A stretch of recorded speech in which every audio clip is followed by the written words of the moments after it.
नमस्कार दोस्तों, जय जोहार। मैं कौशल तिवारी और बिहिनिया संध्या में आपका स्वागत है। बस्तर से लेकर सरगुजा तक चल रहे जल जंगल जमीन की लड़ाई के रोज नए नए किस्से आते हैं, लेकिन आज हम आपको बस्तर का वो काला सच बताएंगे जिसकी लड़ाई सुप्रीम कोर्ट तक पहुंची और जिसकी जांच सीबीआई ने की।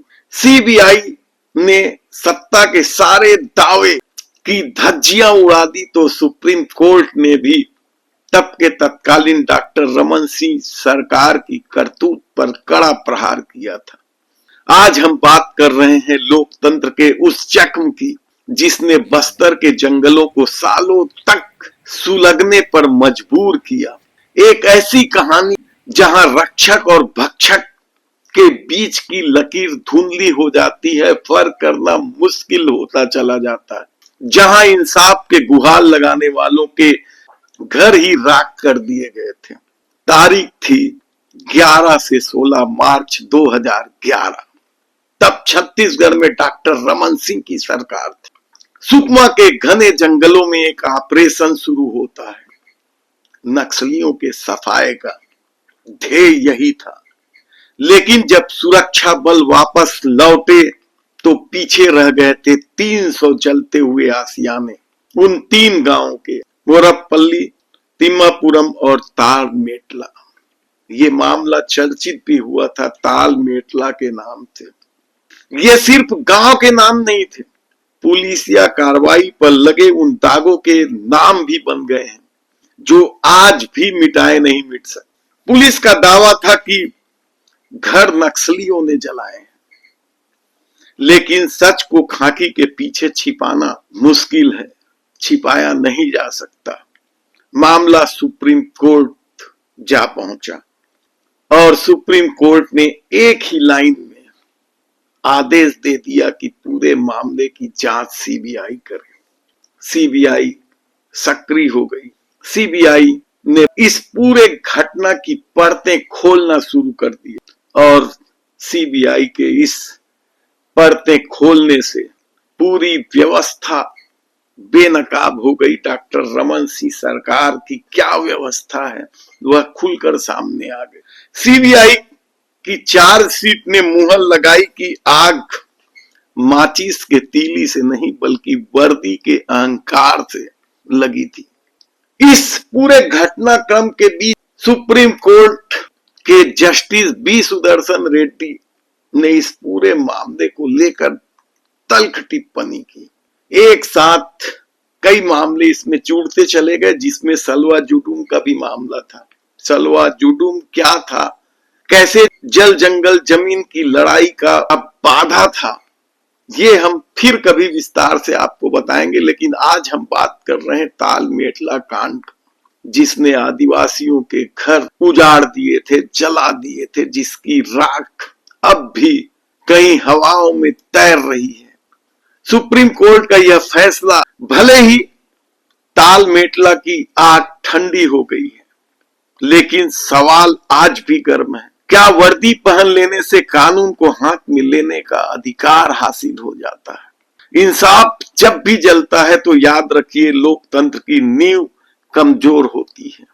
जहां कभी सूरज की पहली किरण पेड़ों से छनकर खुशियां हर्षोल्लास भर देती थी, लेकिन इस घटना के बाद सालों तक बस्तर की सुबह बारूद के गंध में समाया हुआ था। सरकार कितनी भी कोशिश कर ले, सुप्रीम कोर्ट के जो फैसले आए उसके बाद एक बात तो तय हो चुका कि कोई आदिवासी कभी नहीं भूल सकता कि कैसे पुलिस ने उनके 300 घर जलाए थे, जो अब भी धू धू करके जल रहे हैं। कहा जाए तो गलत नहीं होगा, उनके दिलों में। आप सोचिए वो क्या परिस्थिति रही होगी कि 300 घर धू धू करके जल रहे थे और न्याय कटघरे में खड़ा था। कितनी लंबी लड़ाई लड़नी पड़ी थी। घटना 2011 की थी। इस घटना को लेकर दिल्ली में भी जबरदस्त हलचल हुई थी। दिल्ली सख्ते में थी।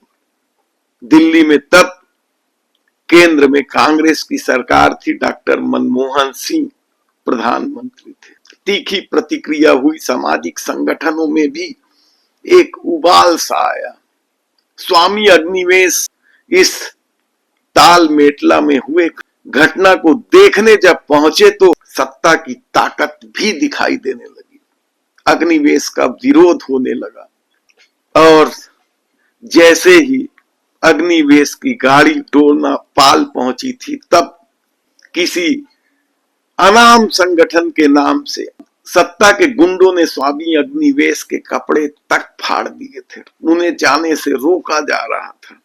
5 साल की लंबी लड़ाई के बाद 2016 में यह फैसला तो आ गया कि यह कारस्तानी नक्सलियों की नहीं, पुलिस की थी, वर्दी की थी। ताल मेटला बस्तर के माथे पर एक ऐसा कलंक, जल जंगल जमीन की लड़ाई पर सत्ता और वर्दी का ऐसा अहंकार और प्रहार बहुत कम देखने को मिलता है। ताल मेटला की आग भले ही ठंडी हो गई, लेकिन अब भी घरों के जलने के निशान बाकी है। विश्वास, विकास और सुरक्षा के आश्वासन से लबरेज डॉक्टर रमन सिंह की सरकार के माथे पर यह कलंक कोई भूल नहीं सकता। यह छत्तीसगढ़ के माथे पर भी एक कलंक कर देने वाली घटना थी। सुप्रीम कोर्ट की वह फटकार जिसने बदल दी थी सत्ता की भूमिका को, सत्ता के खेल पर ब्रेक लगा दिया था। ये ताल मेटला कांड अब भी आदिवासियों के दिलों में है। ऐसे में अब जब जल जंगल जमीन की लड़ाई एक बार फिर तेज होने लगी है, सत्ता ने जो विकास की लकीर खींची है, उन लकीरों पर क्या आदिवासियों को चलना होगा? बड़ा मुश्किल सवाल है, क्योंकि बस्तर में जिस तरीके से अब आदिवासी पेशा कानून को समझने लगे हैं, अपने हक और अधिकार को समझने लगे हैं, उद्योगपतियों को दिए जा रहे खदानों को लेकर खड़े होने लगे हैं, आने वाले दिनों में क्या एक बार फिर जल जंगल जमीन की लड़ाई नए सिरे से, नए ढंग से शुरू होगा? कहना बड़ा मुश्किल है। सत्ता का तो दावा है कि मार्च 26 तक हर हाल में बस्तर से नक्सली खत्म हो जाएंगे, लेकिन जो नक्सली ने आत्मसमर्पण कर चुके हैं, उन नक्सलियों को मुख्य धारा के साथ कैसे जोड़ा जाना चाहिए, इसकी नीति रीति अभी तक सत्ता की स्पष्ट नहीं है। ऐसे में अब वहां के संसाधनों को लेकर जिस तरह की चर्चा है, जिस तरह से उद्योगपतियों को सौंप देने की खबर सामने आने लगी है, आदिवासी एक बार फिर लामबंद हो रहे हैं, जगह जगह बैठकें हो रही हैं। तो क्या आने वाले दिनों में अब जल जंगल जमीन की लड़ाई का रूप कुछ और होगा? धन्यवाद।